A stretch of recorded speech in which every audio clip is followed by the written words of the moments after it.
My name is Andrew Coy. I'm from Eagle River, Alaska, but live currently in Baltimore, Maryland. I am an educator, um, entrepreneur, mentor, and I'm answering the question, how did school do for me? So a couple of things to first understand about my schooling is I did a lot of things academically to the detriment actually of my social life. I ended up graduating top of my class. I had two state mock trial championships, multiple science Olympiad medals, had also seven varsity sports letters, captain of three sport teams, and was in leadership roles with my church. So I did a lot of different things outside of just the normal uh, seven class periods that we had at my school. And I actually graduated with more credits than was physically possible uh, because of a couple of things. One of which was my school was actually overcrowded. They were going to be building a new high school soon, but that meant that not every student could actually fit in the cafeteria at the same time. And so instead of trying to cram them all in, they actually created three class periods during the middle of the day where some people were taking normal classes and others were at lunch. So instead of actually having a lunch period, I just scheduled myself another class. I don't know what my counselors thought about that, but as with a number of things, I just was very proactive in deciding what I wanted out of school. I actually argued and got myself into an AP class when I was a sophomore, which they said was not possible uh, per the requirements for the AP class, um, and other things like that. But I was really fortunate also that we had a 0 hour, and so I actually would come starting at 6:30 in the morning for classes, and then with sports I'd stay late until 5. So I really I think worked as hard as I possibly could at being a student. I saw that as my full-time job, and felt as though it would pay off, uh, you know, more so than going out and getting a job would. Now, to answer the question, how did school do for me? I've thought kind of about some of the back on some of those experiences, and there's kind of a few that stand out, a couple negative and a couple positive. First, a couple negative. One was an experience I had my senior year with the College and Career Resource Center at our school. It was located in the library. It's kind of a corner of the library, and it just so happened my senior year that I had a 0 hour class that was from 6:30 to 7:30, and then I didn't have a first block class.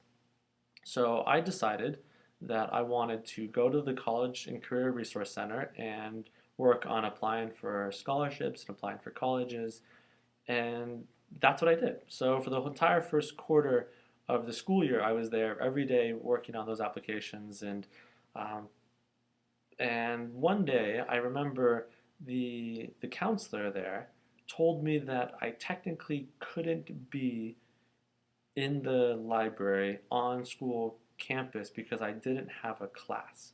And I don't know what prompted her to either find out about this rule or to enforce it, but it really rubbed me the wrong way to see that here was somebody who was supposed to help me get to college telling me I couldn't sit in the College and Career Resource Center during a school period when I didn't have a class, um, because of some sort of restriction on that. Uh, and it was also frustrating on another level where I kept talking about these schools I wanted to go to that were small liberal arts colleges on the East Coast. And being in Alaska, there were lots of partnerships with large state colleges on the West Coast that she kept saying, you can get in-state tuition, and there are all sorts of reasons that she had wanting to see me go there. And I kept trying to convince her that no, I actually wanted to go out to the East Coast, and that's where I wanted to be. So kind of that was an interesting experience. Another negative experience was about grading.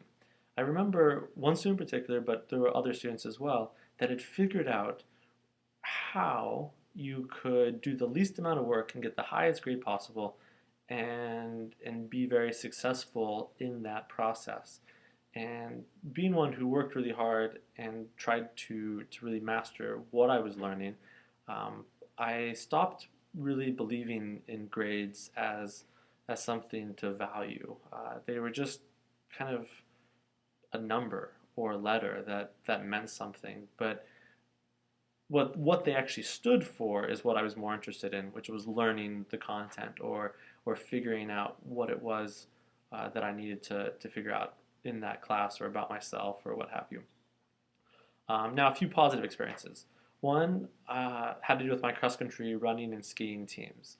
I just remember on Saturdays, you know, in the chalet or at the race, um, and spending the whole day there with all of our stuff kind of spread out, and either having just puked my guts out from running so hard or freezing from cross country skiing in the winter in Alaska, and coming back to that space and just kind of the environment that we're all in this together, that we all worked really hard and that we all perform at different levels, but there's just a team uh, camaraderie where we're not competing directly against each other. We're competing against ourselves, our best times. We're competing against other teams in kind of a larger sense, but the real focus was always on where you were against where you were the week before, the month before, the year before. Another positive experience had to do with an older student who was one of my mentors. When I got into that AP economics class my sophomore year, I met a student who was a senior, and he really became a mentor for me, where we would talk about colleges and we would talk about things um, outside of school revolving around academics.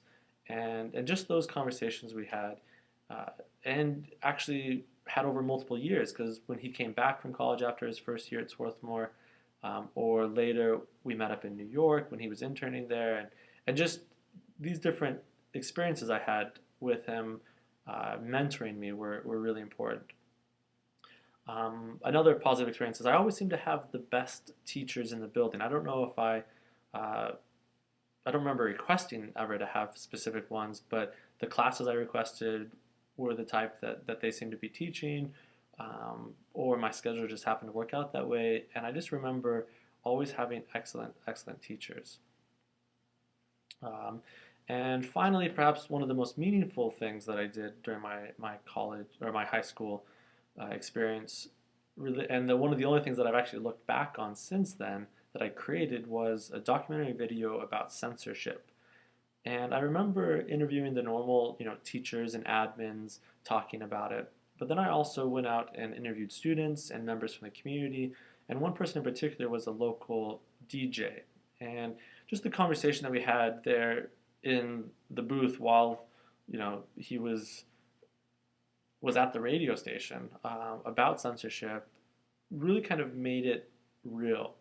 And I was really happy with what I created out of that.